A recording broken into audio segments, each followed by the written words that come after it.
Hello everyone, we have released the March update of Power BI Desktop, and this video will guide you through some of the major features in this release. My name is Filip Karadzic, I'm a senior program manager at Power BI Desktop team, and I will be guiding you through this process going forward. In this release, we have quite a few new features across the different product categories. In Report View, we've added the ability to publish reports to a group space in Power BI service. So in Desktop, when you go to publish, your report will not automatically go to your workspace, but you can select to save it directly to a shared workspace. Also, reports will respect the Do Not Summarize model setting in Analysis Services Multidimensional. This will allow visual reports not to show the total for data where it doesn't make sense to show the total for. On the data modeling side, we've added the ability to change the data type of a column when in direct query mode. So if you're not happy with a data type of a certain data column, you can change it to whatever works better for you. This is only available in direct query mode, so when loading data on demand. We've also added the ability to assume referential integrity on relationships in direct query mode. And what this will do is it will speed up some of your queries based on the data relationships it can deduce. Finally, direct query for Oracle and Teradata moves out of preview, and it is fully featured feature of the product now. On the data connectivity side, we have a few features. The biggest one is that now we support SAP BW as a data source. This is really a major feature, and you can expect a deep dive blog post on this coming up in a couple of days. We've also added support for command timeout. Also, we have a setting to disable privacy level prompts on the machine level. This will allow you to speed up some of the queries locally and bypass some of the privacy level settings. More on this later in the video. We've also added some new data transformation, so you can remove empty and null values, filter them out. You can convert a duration type column into years, and you can also choose to only keep duplicates in your data. We've also added support for whitespace and line feeds in the query editor, and we also have a few navigator enhancements. One is we've added schema information to navigation hierarchy for ODBC sources. So this allows you to have a better picture as you can zoom out to the schema and see the relationships. Ability to disable preview from the navigator, and also technical name support. This is another name to the actual name of your data source. Now, we've also have a feature to auto-step to disambiguate conflicting column names. So if you have column names which differ just in casing, we automatically rename them and you don't have to do anything on your part. And finally, you can rename queries directly from the queries pane by right-clicking on it or just renaming it. And the Smartsheet connector is now in general availability with many improvements such as automatic type detection of columns. Let's take a look at some of these major features in action. So the first feature we want to demonstrate here is the ability to publish to shared workspaces. To see this, if you have a report here, you can simply click on Publish, and with the Publish screen will show a list of all available workspaces. So when you choose another workspace that you want to publish to, this report will immediately be shared with all the members of that workspace. Another feature added in this release is the ability to change the data type of a column when in direct query mode.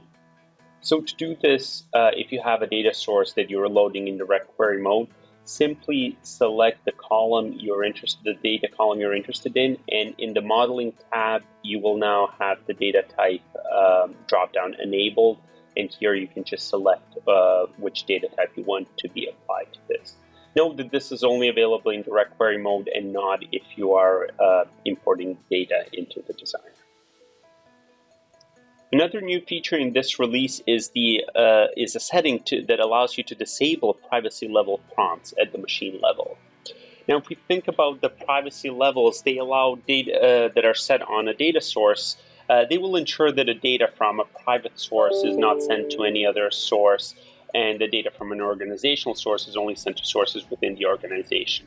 And the way Power BI Desktop does this is that it will import all the data into memory and do all the calculations on the machine in memory.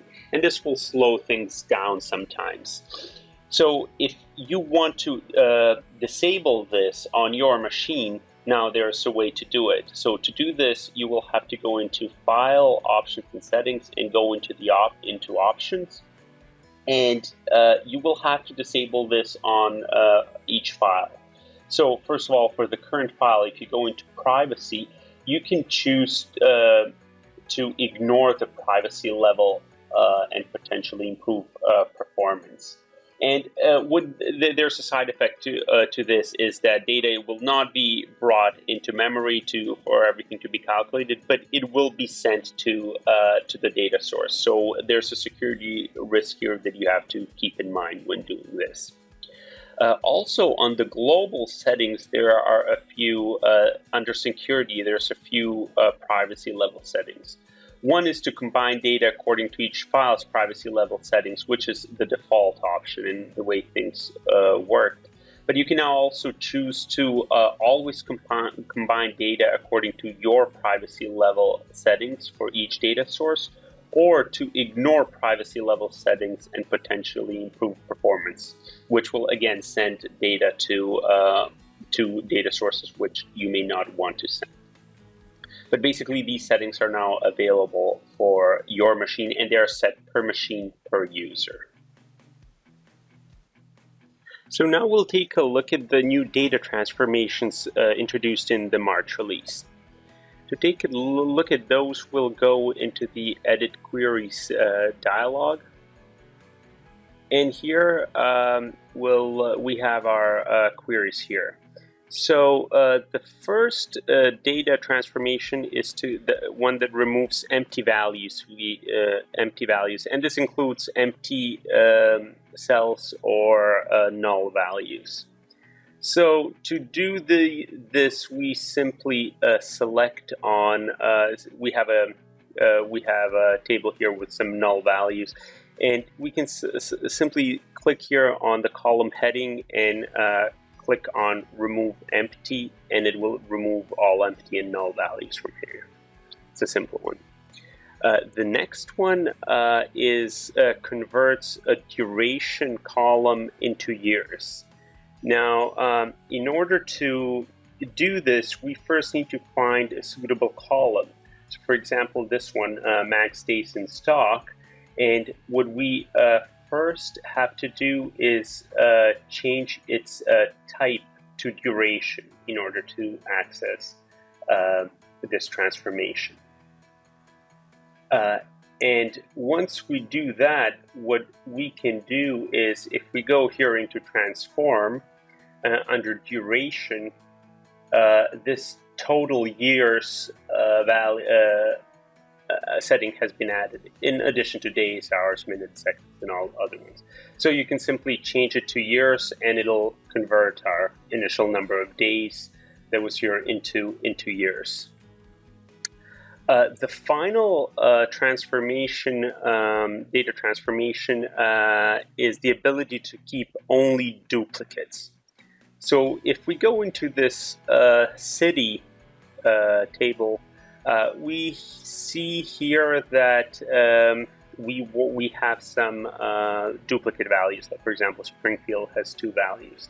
Now, what this transformation does is it allows you to only keep duplicates. So, if in some case we're interested which the data that is only repeated, we can click here on Remove Duplicates, and underneath you'll see the Keep Duplicates transformation, and you'll notice that only the ones that had a duplicate were kept.